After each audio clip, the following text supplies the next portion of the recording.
नमस्कार, आपके साथ मैं हूं अनामिका अजय मिश्रा। 5 राज्यों के लिए मतगणना का दौर लगातार जारी है। रुझानों में असम में बीजेपी की सरकार खुद को रिपीट कर रही है।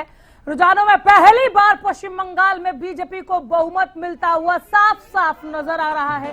तमिलनाडु में अभिनेता से नेता बने विजय की पार्टी टीवीके का जोरदार कमाल दिखा है, धमाल कमाल दिखा है। पुडुचेरी में बीजेपी गठबंधन को भारी बढ़त दिखाई दे रही है। ये जोश देखिए बीजेपी कार्यकर्ताओं का। तस्वीरें पश्चिम बंगाल की।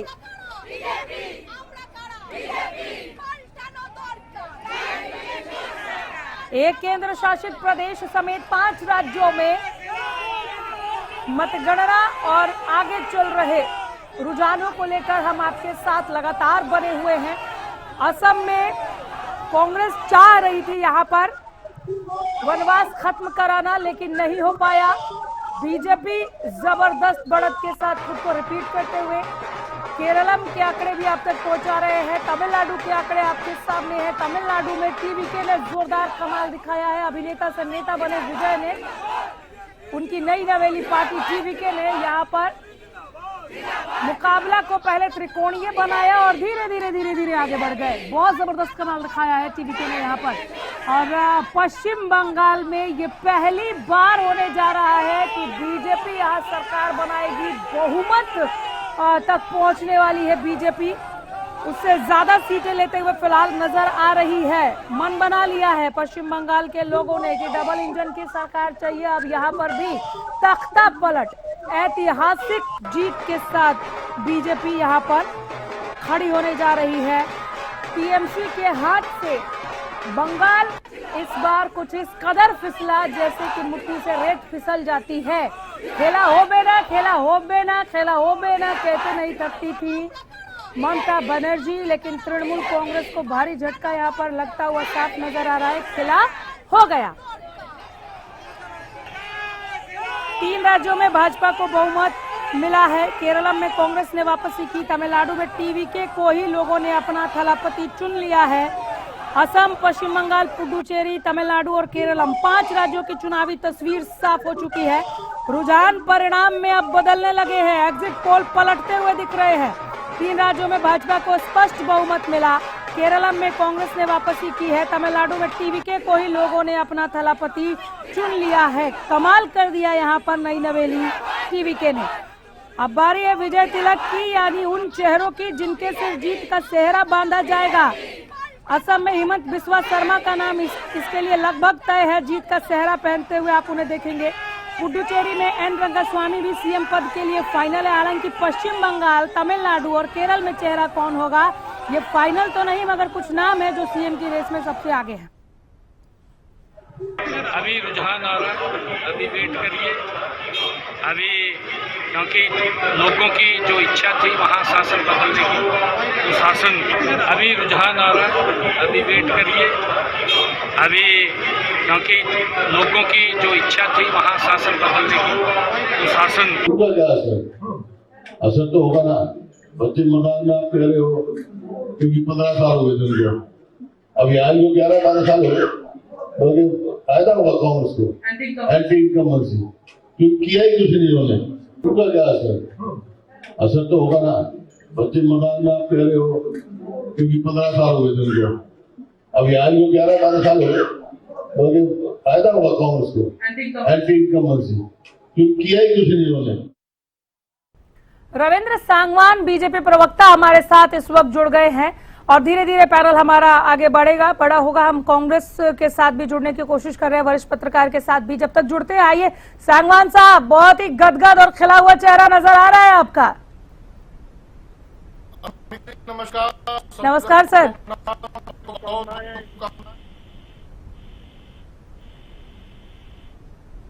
पश्चिम बंगाल में कमल खिल रहा है। जी, पश्चिम बंगाल की देवदूत जनता का बहुत बहुत धन्यवाद। आखिर पश्चिम बंगाल के सभी लोगों ने भय के वातावरण से और इस प्रकार से वहां गुंडागर्दी का वातावरण था और गुंडागर्दी के वातावरण का मुकाबला करके और एक वर्चस्व को तोड़ करके और अनेकों मुसीबतें सह करके भारत देश के साथ चलने का आज निर्णय किया है। आज देश के प्रधानमंत्री के हाथ मजबूत करने का काम किया है। आज देश को संसार के अंदर जिस प्रकार से भारत दुनिया की तीसरी बड़ी अर्थव्यवस्था बनने जा रहा है और जिस प्रकार से आज अन्य प्रदेशों के, चाहे हरियाणा के, चाहे पंजाब के, चाहे दूसरे प्रदेशों के बच्चे जिस प्रकार से दुनिया के अंदर अपना प्रदर्शन कर रहे हैं, अच्छे इंजीनियरों की आज भारत के बहुत दुनिया के अंदर डिमांड है, डॉक्टरों की डिमांड है और तमाम प्रकार की जो सुविधाएं दूसरे प्रदेशों को मिल रही हैं, उन सुविधाओं को प्राप्त करने के लिए आज पश्चिमी बंगाल की जो हमारी देवतुल्य जनता है उसने भारतीय जनता पार्टी के साथ चलने का निर्णय लिया है। इस निर्णय का बहुत बहुत स्वागत है और हम भी भारतीय जनता पार्टी के लोग भी बंगाल के, हमारे पश्चिम बंगाल के सभी साथियों से ये वादा करते हैं कि पश्चिमी बंगाल भी अब जिस प्रकार से हरियाणा आगे बढ़ रहा है उसी तरीके से पश्चिमी बंगाल भी उन्नति की रेस के अंदर आगे बढ़ेगा और हमारे मुख्यमंत्री यही वाला फैक्टर काम आ गया क्या सर कि एक इंजन से नहीं हो पा रहा है कुछ भी, डबल इंजन की सरकार लाइए और विकास की गति को आगे बढ़ाइए, यही फैक्टर काम आ गया क्या?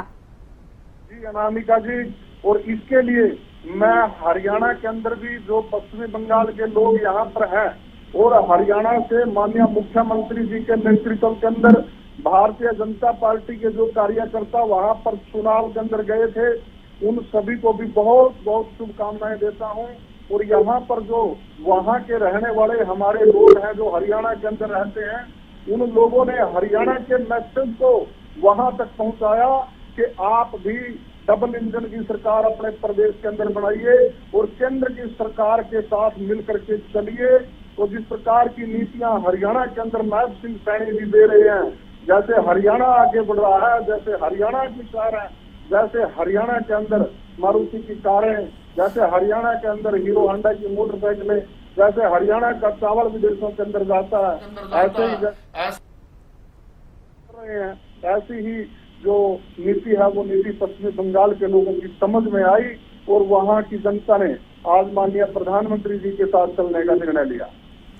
2011 से अभी तक ममता बनर्जी की वहां पर टीएमसी की सरकार रही, लगातार वो मुख्यमंत्री रही, एकदम से टीएमसी की जड़ें उखाड़ कर और वहां पर कमल को खिलाना, कितना एक्साइटमेंट, आगे के लिए क्या सोचा है सर? हालांकि बहुत कुछ आप लोगों के संकल्प पत्र में है, फिर भी पश्चिम बंगाल के लिए जी भारतीय जनता पार्टी का कार्यकर्ता अपने बूथ पर जाकर के, और मैंने जैसे पहले भी आपको बताया कि बूथ के जो वोटर लिस्ट होती है, वोटर लिस्ट का पन्ना होता है, उस पन्ने के ऊपर भी भारतीय जनता पार्टी की टीम होती है और वो सभी कार्यकर्ता वहां पर जाकर के उस चुनाव के अंदर आज से नहीं, पिछली बार जब हम वहां पर सरकार बनाने से रह गए थे तभी से हमारी कार्यकर्ता वहां पर इस चुनाव प्रबंधन की हमारी तैयारी लगे हुए थे।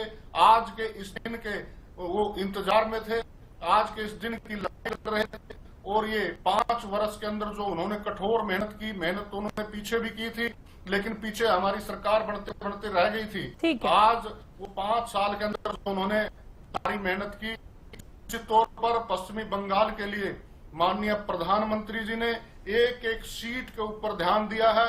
माननीय गृह मंत्री अमित शाह जी ने एक एक सीट के ऊपर विधानसभा के ऊपर ध्यान दिया है। हर विधानसभा के लिए के वहाँ के जो सुझाव हैं वो अपने संकल्प पत्र के अंदर शामिल किए हैं और जो हमारा जो घोषणा पत्र है, जो संकल्प हमने पश्चिमी बंगाल की जनता के लिए किए हैं, वो हम पूरा करने का काम करेंगे। ठीक है, हमारे साथ हरपाल कलामपुरा में जुड़ गए हैं कांग्रेस प्रवक्ता के तौर पर। नमस्कार सर, बहुत स्वागत है आपका। अनामिका जी, आपका भी स्वागत, आपके दर्शकों का स्वागत और मेरे जो साथी हैं उन सभी को मेरा नमस्कार प्रणाम। देखिए, जो प्रजातंत्र के अंदर जो चुनाव होते हैं उसमें हार जीत हमेशा चलती रहती है। तो चुनाव के जो नतीजे आए उसमें कांग्रेस पार्टी के लिए जनता सर्वोपरि है। जनता ने जो जनादेश दिया हम उसको सर माथे पर रखते हैं। दूसरा, भारतीय जनता पार्टी जो है सभी तरह के तंत्र मंत्र और जो कहते हैं ना चुनाव प्रबंधन, इनका चुनाव प्रबंधन नहीं होता, इनका यंत्र तंत्र प्रबंधन होता है जिसके बलबूते पर ये चुनाव लड़ते हैं। यंत्र, भाजपा- तंत्र, मंत्र, 3 शब्द कहे आपने। यंत्र ईवीएम को कह रहे हैं क्या? नहीं, फिर बहुत सारे होते हैं, बहुत सारे, मतलब जो केंद्र के अंदर इनकी सरकार है वहाँ पे सीआरपीएफ लगाना और पहले से जनता के ऊपर एक प्रेशर बना देना, मतलब उनको ये दिखा देना कि मुझे ये तीनों सर, मुझे तो लगा बीजेपी को बधाई देंगे, लेकिन खैर छोड़िए। यंत्र, तंत्र और मंत्र, ये 3 समझा दीजिए, उसके बाद आगे बढ़ेंगे। देखिए, मैं पहले अपनी बात बता दूं। हाँ बोलिए, आप ही की ना बात है, आप ही की है, बोलिए। भाजपा जो है चुनाव को हर तरीके से हर बार घुमा फिरा कर जाति पाति पे और क्षेत्रवाद पे और हिंदू मुसलमान कराने में कामयाब हो जाती है। और उस एरिया के अंदर पहले से ये एक एजेंडा फिट कर लेते हैं कि यहाँ किस जाति और किस धर्म के ज्यादा लोग रहते हैं, उस तरीके से ये चुनाव का प्रबंधन करते हैं। ये जाति पाति को उस चीज के उसमें लेके चल पड़ते हैं, कहीं किसी मतलब इनका जो है इनका राजनीतिक उसका लाभ पूरी तरह से लेते हैं। आपके सवाल का जवाब तो हालांकि बीजेपी प्रवक्ता देंगे, लेकिन सर आपको वाकई लगता है कि हिंदुस्तान का वोटर इतना नासमझ है? नहीं, हिंदुस्तान का वोटर वही है जिन्होंने नहीं तो कोई कैसे बरगला लेगा सर? तो है जाति पाति में हर जगह होता है, हर बार होता है, जाति पाति में हर आदमी आता है, बिरादरीवाद में, जाति पाति में एक जो चीज होती है धर्म के नाम पर इन्होंने जगह जगह बहुत बड़े मुद्दे बनाए भी हैं और जनता के सामने भी है। यूपी हो चाहे कहीं महाराष्ट्र हो, कहीं भी हो, ये बनाते हैं हमेशा। और रही कांग्रेस पार्टी की बात, कांग्रेस पार्टी ने तो एक स्टेट में अपनी सरकार बनाई है, कांग्रेस ने खोया कुछ नहीं है। कांग्रेस ने तो केरला को जीता है, एक तीसरा राज्य हमें कांग्रेस को मिला है जहाँ पर हमारी सरकार होगी। तो कांग्रेस ने नहीं खोया कुछ भी, कांग्रेस तो आज भी कुछ पाने में कामयाब हुई है। जहाँ पर हमारी सरकार होगी हम धीरे धीरे दक्षिण भारत में बढ़ रहे हैं आगे। जवाब दे दीजिए सर। अनामिका जी, पहली बार देश के मतदाताओं ने जाति पाति से ऊपर उठ करके वोट दिया है। पहली बार पश्चिम बंगाल के मतदाताओं ने अपने प्रदेश की उन्नति के लिए वोट दिया है। पहली बार इनके चुंगल से, कांग्रेस के चुंगल से, और जहां पर जिनका वर्चस्व था, जो सिर्फ दूसरे लोगों को धमकाने का, मारने का, डराने का ही काम किया करते थे। और ये जो साथी कह रहे हैं चुनाव प्रबंधन के लिए इनको किसने रोका है, ये अपना चुनाव प्रबंधन क्यों नहीं कर सकते, ये अपनी चुनाव लड़ने की तैयारी को क्यों नहीं कर सकते, ये सिर्फ भारतीय जनता पार्टी के ऊपर ही आरोप क्यों लगाते हैं?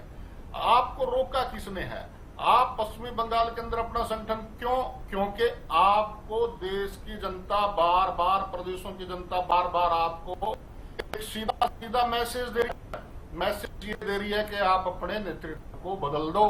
आप इस प्रकार का नेतृत्व कांग्रेस के लोगों लेकर के चल रहे हो, आपके कार्यकर्ता उसको मान नहीं रहे हैं।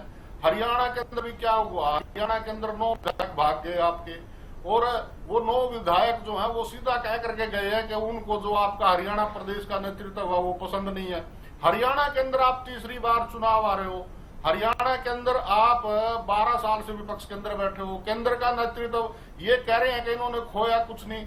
आज इनके जो केंद्र के नेतृत्व के जो रिकॉर्ड हैं चुनाव हारने के, आज उनके अंदर कितने रिकॉर्ड आज शामिल हुए होंगे, कितनी जगह चुनाव लड़े होंगे और उनके अंदर से कितनी जगह हारे होंगे। एक चिंतन को करना चाहिए, आज ये कितनी सीटों के ऊपर हारे हैं, हमने कुछ खोया ही नहीं। अगर आपने कुछ खोया ही नहीं तो फिर आपका जाने का समय आ गया। आप अब देश के अंदर से जा रहे हो, आपको जनता पसंद नहीं कर रही है और आपके ही कार्यकर्ता आपको पसंद नहीं कर रहे हैं। भारतीय जनता पार्टी का कार्यकर्ता आज कमल के फूल के लिए आज वो वोट मांगता है, वो कमल के फूल को अपना नेता समझ करके अपने चुनाव के लिए, अपने चुनाव के लिए काम करता है। प्रत्याशी कोई भी आए, जब भी प्रत्याशी के लिए वो सारी की सारी टीम उस प्रत्याशी को जिताने के लिए लग जाती है। हम देखिए हमारे किस प्रकार से कार्यकर्ता, किस स्तर के कार्यकर्ता, प्रदेश के सभी नेता पिछले 6 महीने से हमारे असम के अंदर और बंगाल के अंदर थे और वहां जाकर के वहां के कार्यकर्ताओं को यहाँ का मैसेज जाकर के दे रहे थे कि हरियाणा के अंदर 24 फसलें एमएसपी के ऊपर बिकती हैं, हरियाणा के अंदर बुढ़ापा पेंशन 2500 रुपए मिलती है, हरियाणा के अंदर लाडो लक्ष्मी योजना है, हरियाणा के अंदर हर चुनाव हरियाणा के अंदर नहीं हुए, चुनाव 5 राज्यों के अंदर हुए, हरियाणा में चुनाव नहीं हुए। आप उन 5 राज्यों की बात करिए ना। कार्यकर्ताओं ने जाकर के मैसेज दिया, हमारे मुख्यमंत्री जी चुनाव प्रचार के अंदर गए, वहां पर अपनी टीम लेकर के गए, और जहां जहां पर हम गए वहां पर हमारे कार्यकर्ताओं ने काम किया, और हरियाणा भी देश के अंदर आता है। आप ये कहना चाह रहे हैं क्या रविंद्र सांगवान की यहाँ डबल इंजन की सरकार है इसलिए काम हो रहा है, जबरदस्त तरीके से हो रहा है, तो यहाँ जहाँ पे आप गए वहाँ भी डबल इंजन की सरकार बने, ये कोशिश की आप लोगों ने, है ना? अनामिका जी, ठीक है। मेरे मिनिस्टर से पूछना। हाँ बोलिए बोलिए बोलने दीजिए, रुक जाइए। हरपाल जी बोलिए, हरपाल जी बोलिए। इन्होंने कितने स्टेट में चुनाव लड़ा, सिर्फ ये जीत की तरफ तो अपनी वाहवाही लूटना चाहते हैं, वहाँ पे हारे भी तो हैं, उनका हारने का श्रेय क्यों नहीं देते? ये क्यों नहीं अपना रिकॉर्ड में उनको रखना चाहते हैं? हम कितने स्टेटों में वहाँ हारे हैं, उनको भी तो रिकॉर्ड में रखे। क्या वहाँ डबल इंजन की सरकार नहीं चली इनकी? क्या वहाँ पे इनका सिस्टम नहीं चला? वो भी तो बताएं जनता को। भारत की जनता जानना चाहती है, हरियाणा की भी जनता जानना चाहती है कि जहाँ जहाँ आपने धर्म का काम किया, धर्म के नाम पर मतलब वोटें मांगी, वहाँ तो चल गए, बाकी स्टेटों में क्यों नहीं चले आप? एक छोटा सा जवाब दे दीजिए। वरिष्ठ पत्रकार राजेंद्र जौदौन भी हमारे साथ जुड़ गए, मुझे उनके पास जाना है। जवाब दीजिए सांगवान साहब, धर्म को लेकर, जाति को लेकर ये दूसरी बार बोल रहे हैं इस पैनल में, आप पर आरोप लगा रहे हैं कि आप लोग इस तरह से जीतते हैं। आज जो जवाब दिया है इनको, आज इनको पश्चिम बंगाल की जनता ने जवाब दिया है। मेरे जवाब देने की जरूरत नहीं है। जहाँ पर इतने स्टेट में चुनाव आ रहे हैं, आप उसमें जवाब देना। आक्षेप लगाते हैं, जो हमारे ऊपर आरोप लगाते हैं, आप उन क्षेत्रों के अंदर भी जीते हैं। जो मुस्लिम क्षेत्र थे वहाँ पर भी भारतीय जनता पार्टी के प्रत्याशी जीते हैं। जहाँ पर और दूसरी जातियां थी, ये लोग कहते हैं कि हमारे साथ हैं और वो हमारे साथ से नहीं। हुड्डा साहब कह रहे हैं, सर सुनिए, पश्चिम बंगाल को लेकर भूपेंद्र हुड्डा को सुना आपने? वो कह रहे हैं कि यहाँ पे तो ठीक है बीजेपी जीती, एंटी इनकम्बेंसी का उनको फायदा मिला है, 15 साल से वहां पर ममता बनर्जी थी, अब उन्हें चेंज होना था, बीजेपी इसका फायदा उठा ले गई। यहाँ 11 साल से बीजेपी है हरियाणा में, अगली बार कांग्रेस का नंबर है, कांग्रेस जीत जाएगी। सुना आपने? अनामिका जी, एंटी इनकम्बेंसी का फायदा कांग्रेस को उठाने से किसने रोका है? कांग्रेस को किसने रोका है? जहाँ जहाँ पर सरकार दूसरी होती है वहाँ पर इनको चुनाव लड़ने से रोका है क्या किसी ने? और रही बात भूपेंद्र हुड्डा की, भूपेंद्र हुड्डा के पीछे तो सारी की सारी कांग्रेस लगी है। 9 विधायक भाग गए, और उन विधायकों के पीछे कुमारी शैलजा जी और जो कुलदीप शर्मा जी, और कल 5 तारीख है, कल 5 तारीख को वो कह रहा है जो कुलदीप वक्त है वो बम फोड़ेगा। वो बम किसके ऊपर फोड़ेगा? हुड्डा साहब के ऊपर ही फोड़ेगा। चलिए नहीं, ठीक है, वापस आ जाते हैं चुनावी नतीजों पर। राजेंद्र जौदौन है हमारे साथ। राजेंद्र जी, सबसे पहले तो इन 5 राज्यों, एक केंद्र शासित प्रदेश समेत जो 5 राज्यों के चुनावी रुझान, ये मतगणना के रुझान हमारे सामने आ रहे हैं, पहली प्रतिक्रिया आप क्या देख रहे हैं और किस तरह से देख रहे हैं? पहली प्रतिक्रिया दीजिए, फिर सवाल पर आती हूँ। देखिए, जो चुनाव परिणाम आ रहे हैं वो सरकारों की परफॉर्मेंस पर आधारित है। सीधा सीधा हिसाब ही है। जहाँ सरकारों ने ठीक काम किया है वहाँ वो रिपीट हो रही है। जहाँ सरकार के कामकाज में कमी रही है वो जो है सत्ता से बाहर हो रही है। ये इसी को एंटी इनकम्बेंसी, प्रो इनकम्बेंसी कहते हैं। पहले तो उसकी परिभाषा को ठीक से समझने की जरूरत है। एंटी इनकम्बेंसी कोई इतना साधारण शब्द नहीं है। वो बहुत सारी सरकार की कमियों को अपने आप में समेटे होता है कि भाई सरकार के कामकाज में बहुत सारी कमियां थी, लोग परेशान थे, लोगों से वादे पूरे नहीं किए गए, लोगों की समस्याओं का समाधान नहीं हो रहा था, और भी कई तरह की समस्या, सारी चीजें उसमें समाहित हो जाती है। बहुत सारे लोग जो है एंटी इनकम्बेंसी को एक साधारण सा शब्द समझ लेते हैं और उसका भी खंडन करने लग जाते हैं कि हम तो इससे सहमत नहीं है। तो क्यों सहमत नहीं हो भाई? जो सरकार गई, जिसको सत्ता से बाहर कर दिया मतदाताओं ने, नहीं तो आपके पास क्या कोई जादू की छड़ी है कि आपने वो जादू घुमाया? अरे कोई भी पार्टी जो चुनाव लड़ती है किसी के मुकाबले, सरकार की कमियों को ही उठाती है कि भाई देखिए इसने ये नहीं किया, वो ये नहीं किया। अभी भाजपा वहां उठाती थी पश्चिम बंगाल में कि केंद्रीय योजनाओं का लाभ नहीं मिलने दिया।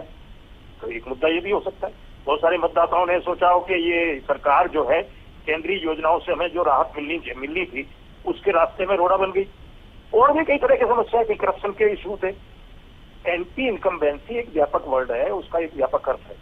यहाँ बहुत सारे लोग तो कि वो ये कहने लग जाएंगे, अभी कोई प्रवक्ता बैठा होगा कि हम तो इससे सहमत नहीं है। अरे भूपेंद्र हुड्डा ने तृणमूल कांग्रेस का बार बार ये कहना कि केंद्र से हमें सपोर्ट नहीं मिल रहा, केंद्र हमारे लिए यानी पश्चिम बंगाल के लिए काम नहीं कर रहा, ये बार बार कहना ही उसके खिलाफ जाके खड़ा हो गया क्या कि अगर डबल इंजन की सरकार होगी तो ही काम होगा, तृणमूल कांग्रेस कुछ यहाँ पर काम नहीं करवा पाएगी। सोचा हो कि ये जो है दूसरे दल की सरकार है, हाँ। इसलिए प्रदेश के विकास के लिए जो कुछ काम होना था वो नहीं हो पा रहा, ये भी एक कारण है। तो इसमें बहुत सारी बातें आ जाती हैं एंटी इनकम्बेंसी में। दूसरे 3 टर्म हो चुके थे, लोग ये भी सोच लेते हैं कि चलो भाजपा को भी मौका देके देखते हैं। फिर उसमें और भी फैक्टर है, एसआईआर हुआ तो 90 लाख मतदाता बाहर हो गए लिस्ट से, उसमें सही हुए गलत हुए इस पर हम नहीं जा रहे हैं। वो ट्रिब्यूनल में गए, 27 लाख की ट्रिब्यूनल ने वो याचिका स्वीकार कर ली लेकिन फैसला नहीं दिया। तो जो 27 लाख की जिन्होंने याचिका ट्रिब्यूनल ने स्वीकार की उनको मतदान का अवसर नहीं मिला, तो उससे बहुत फर्क पड़ गया। मान लीजिए सभी का अपना मतदाता वर्ग होता है, 60% तो किसी को भी जितना मतदान होता है 60% वोट नहीं मिलते। अभी टीएमसी को भी 48% मिल रहे थे, अब इस बार उसको कितने मिले और भाजपा को 40 के आसपास 38 के आसपास मिल रहे थे। अब इस चुनाव में कितने मिले ये परसेंटेज तो आएगा सामने, लेकिन सवाल है कि 60% तो नहीं मिल रहे थे। लेकिन अगर इस तरह इस 60% की अगर हम बात करें ना तो पश्चिम बंगाल का एक ट्रेंड रहा है सर, मतलब अगर पिछले 50 साल का ही उठा के देख ले तो पश्चिम बंगाल का अपना एक अलग ट्रेंड है। यहाँ के वोटर्स ने इस ट्रेंड को सेट किया, वो इन चुनावों में भी दिख रहा है। हालांकि एग्जिट पोल ये जरूर कह रहा था कि टीएमसी और बीजेपी में कड़ा मुकाबला देखने को मिलेगा, कांटे की टक्कर देखने को मिलेगी, जीते चाहे कोई भी लेकिन ज्यादा अंतर से नहीं जीतेगा। पर बीजेपी जिस तरह से लीड कर रही है वो वोटर्स के उस ट्रेंड को एक बार फिर दिखा रहा है। पिछले 50 साल का आप खतियान उठाकर देख लीजिए सर, उसमें या तो लेफ्ट को मौका दिया है या कांग्रेस को मौका दिया या फिर टीएमसी को। एक तरफा चुनाव रहता है पश्चिम बंगाल का, एक तरफा, जो पार्टी जीती है उसे बहुमत मिला है। हाँ वो तो ठीक है, वो तो है ही। हम तो बात कर रहे हैं कि उनको 35 साल दिया कम्युनिस्टों को, वामपंथी मोर्चा 35 साल शासन करता रहा। और मुझे पता है कि जब ये सत्ता से बाहर हुए तो बहुत सारी सरकार की खामियां सामने आने लगी थी, तो उसको क्या कहेंगे, वो एंटी इनकम्बेंसी है। एंटी इनकम्बेंसी का मतलब समझने की जरूरत है। कई प्रवक्ता अगर उनको ये कहें तो वो खंडन नहीं करने लग जाते हैं कि हम तो एंटी इनकम्बेंसी की पॉलिसी से मत। अरे एंटी इनकम्बेंसी होती क्या, पहले ये तो समझ लो। राजनीति के विद्वान बनने के पहले एक कुछ टर्मिनोलॉजी है, उसमें कितने अर्थ समेटे हुए वो टर्म जो है उसको समझने की जरूरत है। तो एंटी इनकम्बेंसी थी भूपेंद्र हुड्डा ने कहा तो वो भी यही है। नहीं तो आप ये बताइए कि एंटी इनकम्बेंसी तब 3 टर्म की एंटी इनकम्बेंसी का ही तो रिजल्ट है ये। नहीं तो आप सेकंड टर्म में क्यों नहीं हो पाए? आप जो है तीसरे टर्म में अगले टर्म को लेकर बहुत आश्वस्त है, कह रहे वहाँ 15 साल से ममता थी, लोगों ने मन बदल दिया। यहाँ पर अब आप 11 साल से हैं, अगले चुनाव में लोग हमारे पक्ष में आ जाएंगे अपना मन लेकर। यही कारण अब लोग कह रहे हैं कि भाई असम में क्यों आगे? अगर तो असम में आपने ठीक काम किया, हाँ। इसलिए आप आगे, पुडुचेरी में इसलिए आगे, उधर जो है केरल में और तमिलनाडु में आपका वर्चस्व इतना है ही नहीं। वहाँ तो जो है उनमें भी चेंज हो रहा है। सर तमिलनाडु में विजय की तमिलनाडु में ये हो रहा है कि वहाँ डुओपोली थी, 2 सिस्टम थे, 2 दलों के, द्रमुक और अन्ना द्रमुक, वो उनके गठबंधन थे पर लीड वो बड़ी पार्टियां करती थी, तो उनके बीच में एक्सचेंज होता रहता था। इस बार जो है नई पार्टी आ गई टीबीके, जो पिछले साल ही जो है बनाई गई थी, और एक्टर है, तो एक्टर की पार्टी को लोगों ने देख लिया कि भाई ये 2 दलों को हम लगातार देखते रहे हैं, इस बार तीसरे को भी मौका दिया जाए अगर विकल्प मौजूद है तो। दूसरे दक्षिण भारत की पॉलिटिक्स में एक्टर्स का बड़ा आकर्षण होता है। एमजी रामचंद्रन हुए, एनटी रामाराव हुए, ठीक है ना, जयललिता जी हुई, वो भी एक्टर थी।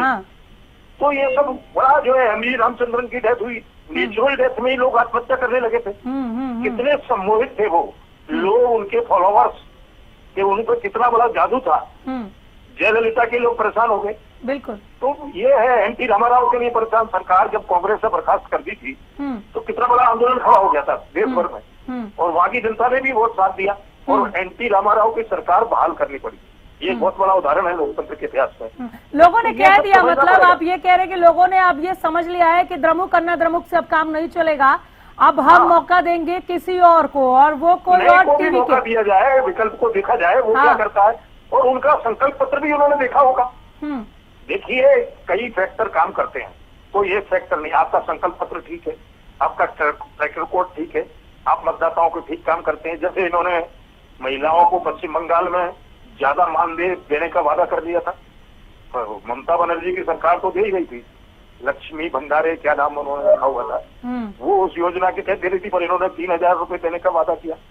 तो ये है कि फ्री बीज भी तो इन्होंने दिए हैं। तो बहुत सारे कारण है, वो सारे फैक्टर लोगों ने देखा होगा कि भाई चलो इनको भी देखा जाए। और भी फैक्टर है, FIR में उनके जो समर्थक थे उनका वोट बेस कम हो गया।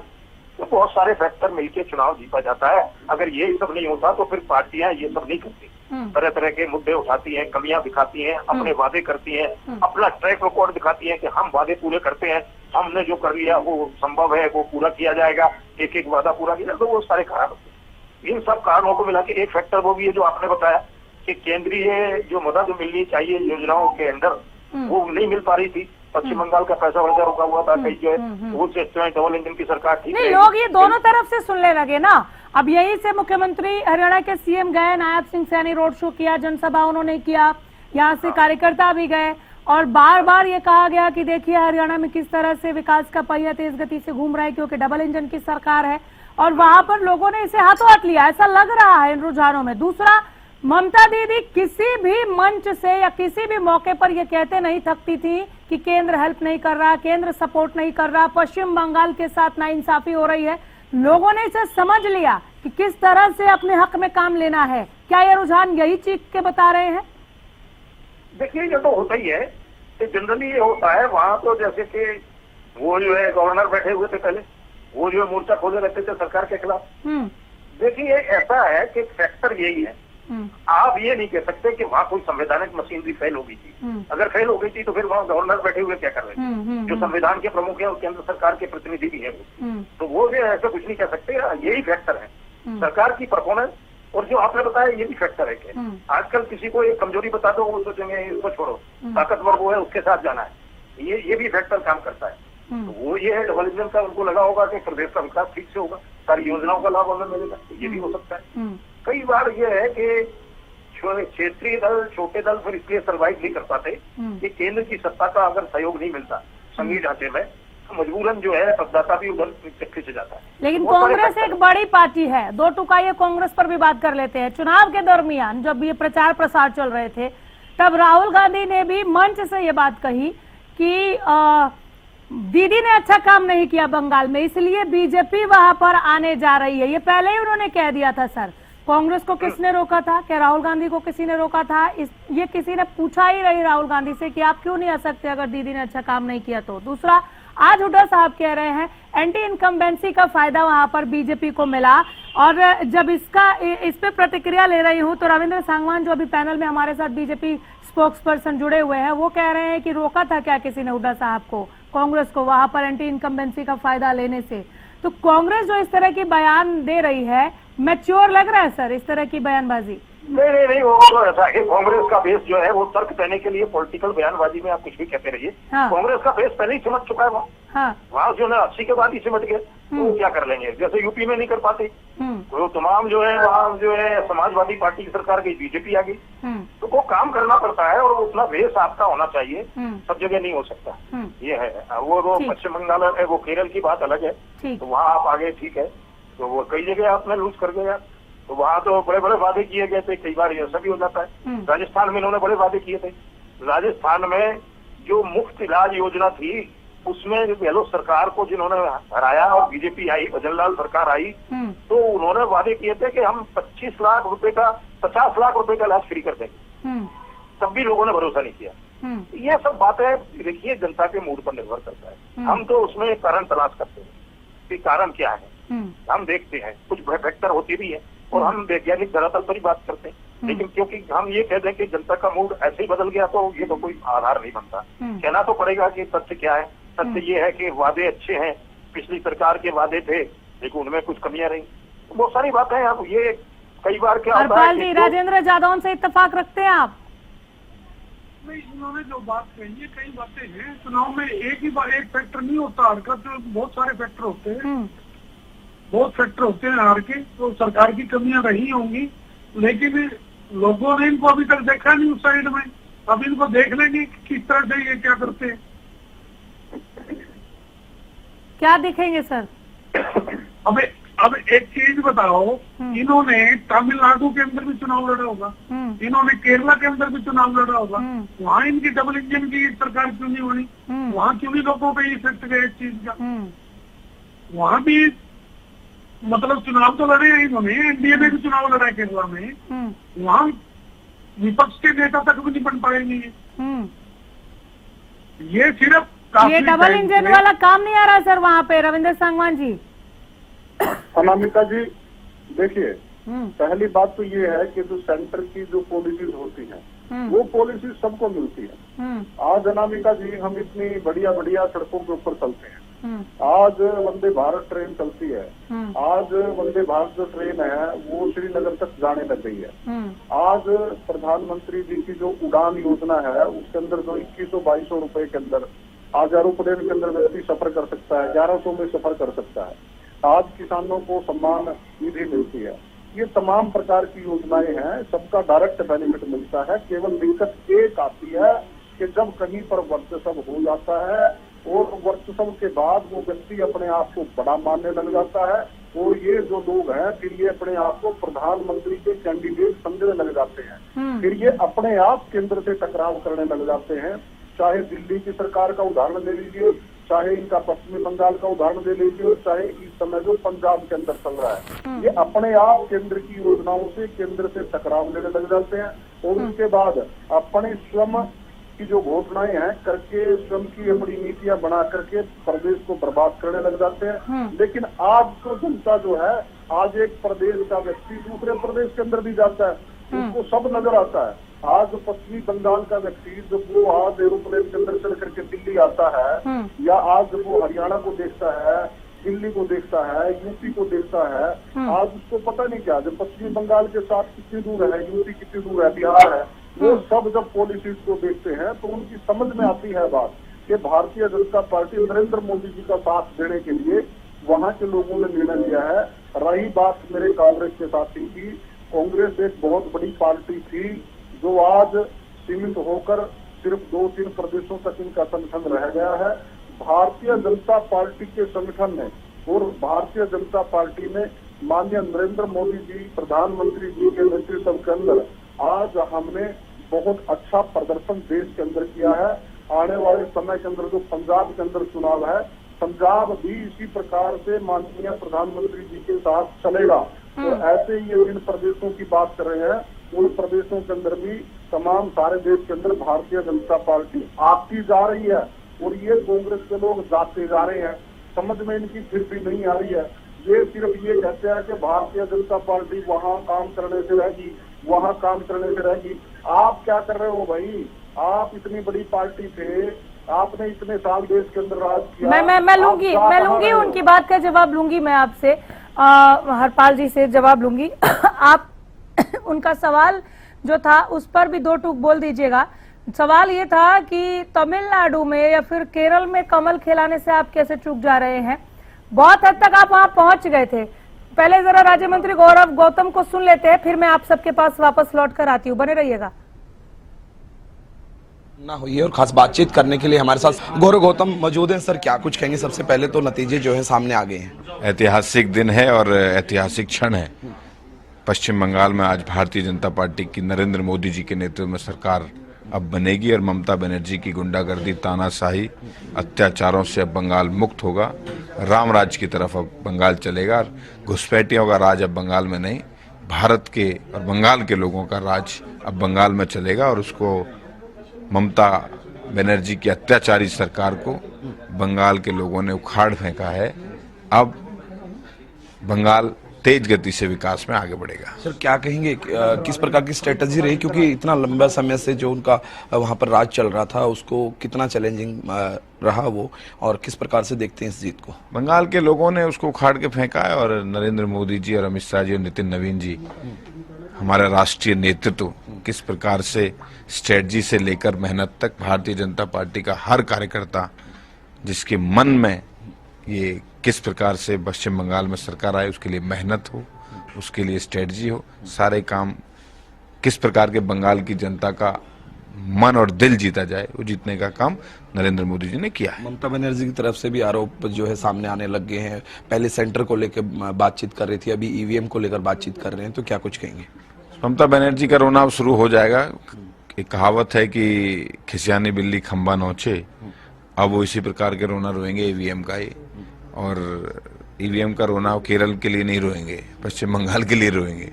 तो स्वाभाविक है कुछ ना कुछ तो बहाना रहेंगे, लेकिन जो अत्याचारी और दमनकारी नीति उनकी बंगाल के लोगों के लिए रही है, बंगाल के लोगों ने उनको उखाड़ कर फेंका। क्या माना जाए निकाय चुनाव पर भी इसका इम्पैक्ट पड़ेगा? क्योंकि जिस प्रकार से जरूर, जिस प्रकार से सभी इन राज्यों में बहुत अच्छा प्रदर्शन भारतीय जनता पार्टी ने सरकार भी बनाई है, स्वाभाविक रूप से यहाँ भी हरियाणा में भी असर होगा, क्योंकि नरेंद्र मोदी जी पर भारत के लोगों का भरोसा, नायब सिंह सैनी जी पर हरियाणा के लोगों का भरोसा बरकरार है। आपकी तैयारी है पंजाब में? क्या डबल इंजन की सरकार पहले हरियाणा में बनाएंगे, फिर पंजाब की बारी है। जी धन्यवाद सर। ये थे हमारे साथ स्पोर्ट्स मिनिस्टर गौरव गौतम, जिन्होंने तमाम जानकारी दी और उन्होंने बताया कि किस प्रकार से जो है वहां पर का राज था और अभी जो है उसको उखाड़ फेंकने का काम भारतीय जनता पार्टी ने किया है।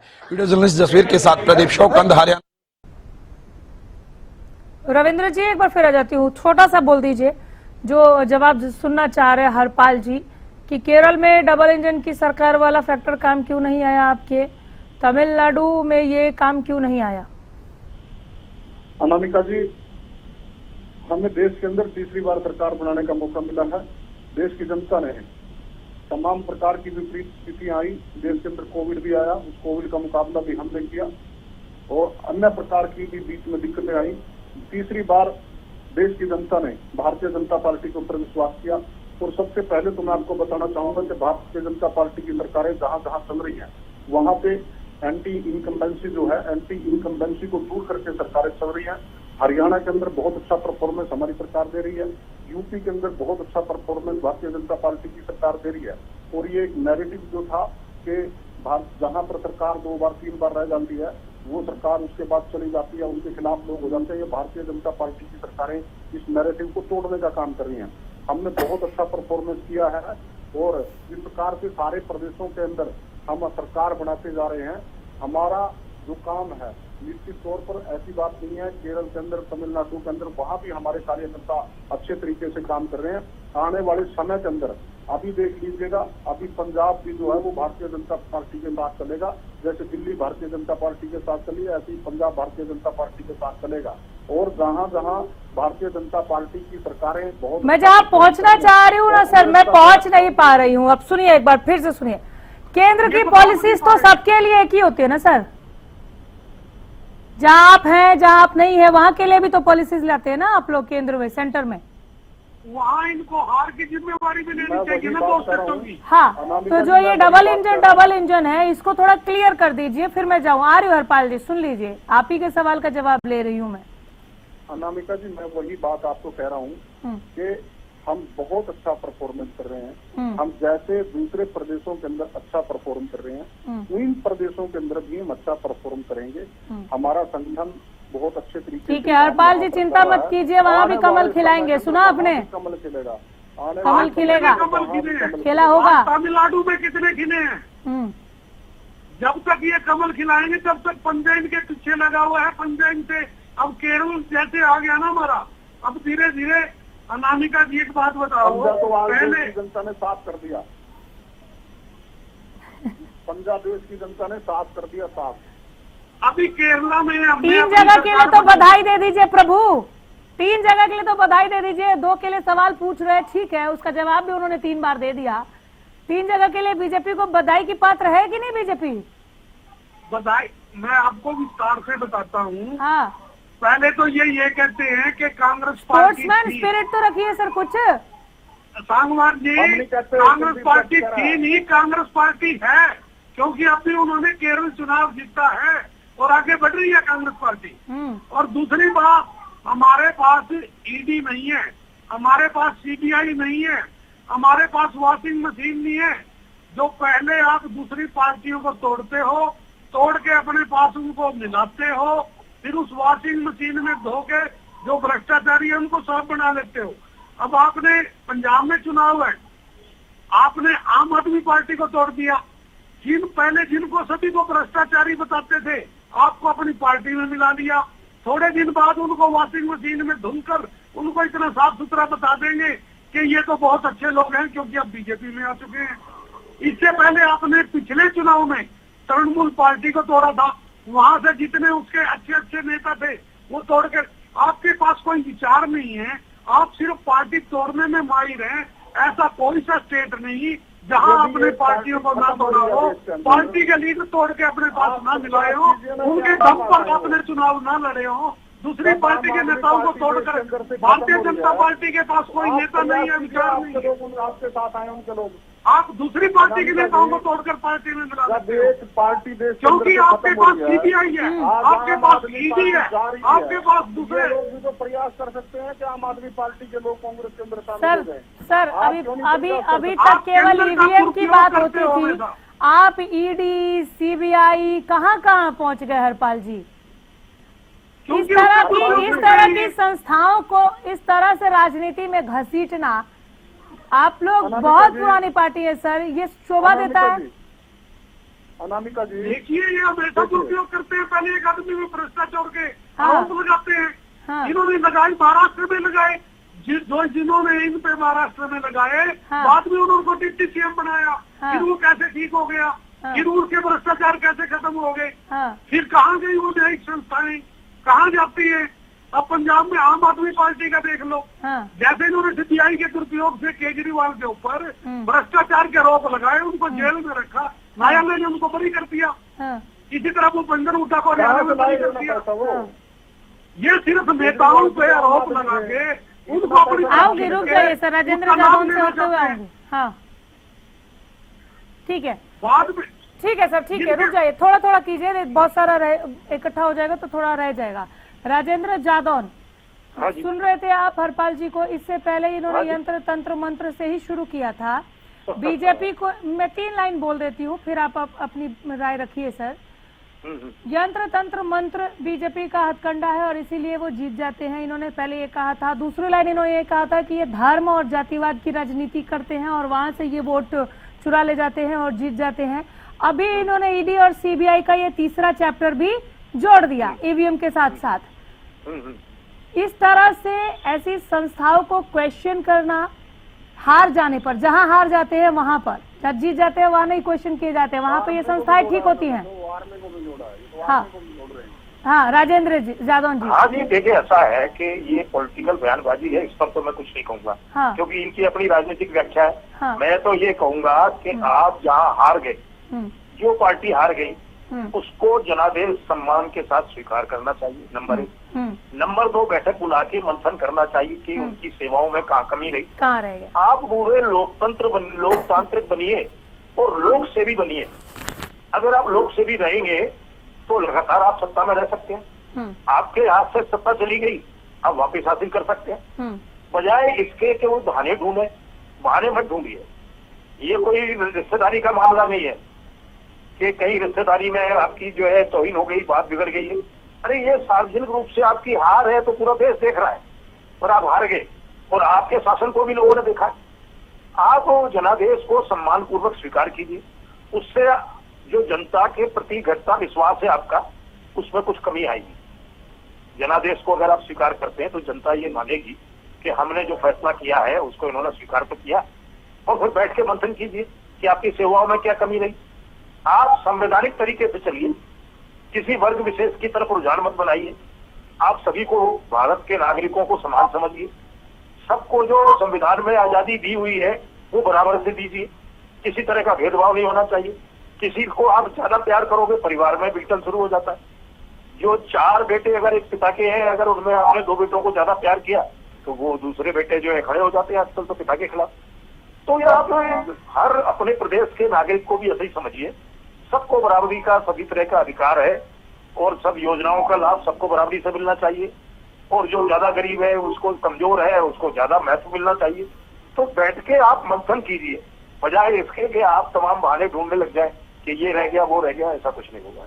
अगर यही सब होना था तो ये पहले आपके जो है तीसरे टर्म में ही हो जाता, तब क्यों नहीं हुआ?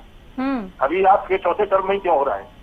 और कई जगह जो है वो भी है कि देखिए जन भावना है, वहाँ साउथ में क्षेत्रीय भावनाएं बहुत जबरदस्त काम करती हैं। क्षेत्रीय दलों को प्राथमिकता मिलती है वहाँ। या फिर जो पुराने पार्टियां जो जमी हुई है, जैसे कांग्रेस है, तो कांग्रेस को चलो मिल जाती है क्योंकि वहाँ यूडीएफ है इनका, एलडीएफ को भी मिल जाती है, कम्युनिस्ट दलों का है वहाँ प्रभाव। वो कुछ लोगों के जनमानस के ऊपर डिपेंड करता है और सेवाओं का, परफॉर्मेंस का भी प्रभाव होता है, सब तरह की बातें होती है। वहाँ भी ठीक है कि वो शिकायतें तो वहाँ भी करते रहते हैं, जैसा आपने बताया कि केंद्रीय योजनाओं में हमारे फंड नहीं मिल रहे हैं, अभी पंजाब वाले भी करते रहते हैं कि हमारा बहुत फंड अटका हुआ है, वो हिमाचल वाले भी करते हैं। हाँ, पश्चिम बंगाल को देखकर सोचेगा क्या पंजाब इस तरह से बोलने से पहले? रेवेन्यू डेफिसिट नहीं का जो रीएम्बर्समेंट नहीं हो रहा है, हाँ, वो जो है सुखविंदर सुक्खू जो मुख्यमंत्री हिमाचल के, हाँ, वो शिकायत करते रहते हैं। तो ऐसा तो है, लेकिन ठीक है, लोग कितना उसको किस तरह से लेते हैं उस पर निर्भर करता है। और किस तरह से इन चुनावों में लिया है सर? अगर करिश्माई जीत की हम बात करें तो 2 जगहों पर तो करिश्माई जीत नजर आ रही है, पश्चिम बंगाल और तमिलनाडु। हाँ, वो टीवीके ने जो है करिश्मा दिखाया है, वो देखिए उसको पूरी मेजोरिटी मिलती है कि नहीं मिलती, क्या स्थिति रहती है। शतक पार, अभी तक तो शतक पार नजर आ रहा है। अच्छा, हाँ तो ठीक है, वो कुछ कुल मिला के उसको थर्ड ऑप्शन को उन्होंने चूज किया है। कि जनता का मूड है ये, इसमें कोई बहुत ज्यादा तर्क भी नहीं चलते कई बार, लेकिन परफॉर्मेंस बहुत प्रभावी होती है। आप अगर खूब सेवा देंगे, लोगों के बीच में रहेंगे लगातार, किसी की कोई समस्या नहीं खड़ी होने देंगे, सब तरह का नियंत्रण आपके अगर हाथ में है, शासन में, तो निश्चित तौर पर आप लगातार बने रह सकते हैं। एंटी इनकम्बेंसी को रोकने का प्रयास करना चाहिए। कोई भी सरकार जो है ये देखे अपनी निजी सुख सुविधाओं, जल्दी स्वार्थों से ऊपर उठकर भी सेवा करनी होती है, तो कीजिए। ये कंपटीशन है लोकतंत्र में, सब तरह का दलीय कंपटीशन है, तो उस कंपटीशन में आप आगे रहने का प्रयास कीजिए। तो ये है कि आप जनादेश को स्वीकार कीजिए और बैठक बुला के आत्ममंथन कीजिए कि कहाँ कमी रही, वो देखिए यार। हाँ। आंकड़ों ये आत्ममंथन वाली बात ममता दीदी के लिए भी कह रहे क्या? बीजेपी कह रही थी 200 पार, वो कह रहे थे 50 नहीं आने देंगे, और अभी फिलहाल जो रुझान है 202 पर बीजेपी प्लस चल रही है सर। हाँ तो ठीक है, वो तो चलिए, बीजेपी ने मदद की, काम किया है तो वो हो रहा है। गौरव गौतम कह रहे हैं कि ममता बनर्जी के पास अब खिसियानी बिल्ली खंबा नोचे वाला हाल उनका हो गया है, ईवीएम का रोना रोने के अलावा और कोई ऑप्शन बचा नहीं है उनके पास। ईवीएम का बहाना बनाने से कुछ नहीं होगा, उससे मतदाता प्रभावित नहीं होता, और ईवीएम का तो बहाना चलता ही रहा है, तो 2014 से ही चल रहा है और अभी तक कोई प्रभाव नहीं पड़ा। फेवरेट सब्जेक्ट हो गया है। हाँ, वो ईवीएम का चक्कर छोड़िए, आप मंथन कीजिए कि आपके क्या कमी रही। कई बार वो दुर्गा पूजा को लेकर मुद्दे उठाए जाते थे, दुर्गा पूजा की परमिशन नहीं दी, उसको रोक लगा दी, तो इस तरह के जो मुद्दे हैं ये क्यों पैदा हो रहे हैं? आप रोकिए सबको बराबर से लीजिए, किसी वर्ग विशेष का वोट बैंक मत बनाइए, सबको बराबर से रखिए। बहुत सारी बातें हैं, तो ये देख के चलिए। रविंद्र सांगवान जी, रुझान जैसे आने शुरू हुए तब से हम लोग देख रहे हैं कि बीजेपी कार्यकर्ता किस तरह से और किस कदर जश्न मना रहे हैं। जश्न में सराबोर बीजेपी को लगातार हम कमल का ध्वज लहराते हुए देख रहे हैं। शाम के लिए सर कुछ और भी तैयारी है क्या? आज पार्टी कर रहे हैं आप लोग? कहाँ कितनी मिठाइयां आप लोगों ने मंगवा ली हैं? इस जीत को बीजेपी किस तरह से देख रही है और कैसे आगे लेकर चलेगी?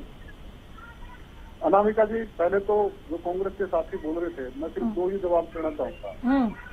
जो पौंडुचेरी है और जो आसाम है, वहाँ पे सरकार जो है हमारी पार्टी अच्छा परफॉर्मेंस कर रही है। आसाम के अंदर बताओ क्या हो गया, ये कह रहे हैं कि सरकारी मशीनरी का दुरुपयोग कर दिया। हमारी जो बीजेपी है बहुत अच्छा परफॉर्मेंस कर रही है। और रही बात बंगाल की, बंगाल के अंदर तो भय, भ्रष्टाचार, तानाशाही, गुंडागर्दी का शासन था और सरकार ममता जी की थी, तो वहाँ पर हमने बताओ कैसे सरकारी मशीनरी का दुरुपयोग कर लिया। सरकारी मशीनरी का दुरुपयोग तो वहाँ पे ममता जी ने किया। और तीसरी बात, मैं एक बात बताना चाहूंगा इससे कांग्रेस के मेरे साथी के लिए, कि जो अरविंद केजरीवाल है वो वैगनार कार से कहता था कि मैं राजनीति करूंगा और सामान्य व्यक्ति की राजनीति करूंगा। अब उसकी पार्टी खत्म हो रही है क्योंकि पंजाब के लोग अरविंद केजरीवाल को पसंद नहीं करते और पंजाब के लोगों को लगता है कि अरविंद केजरीवाल का लिए कहते कि मुख्यमंत्री अरविंद केजरीवाल बनेगा। वहाँ के लोग उनको पसंद नहीं करते, वो पार्टी टूट रही है। जब वो पार्टी टूट रही है, उसके अंदर से लोग जा रहे हैं, तो इनके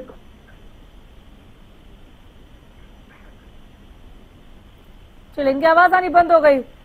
सर फाइनल कमेंट हरपाल जी। जी सांगवान साहब जवाब दे रहे थे, आपको काफी लगा जवाब?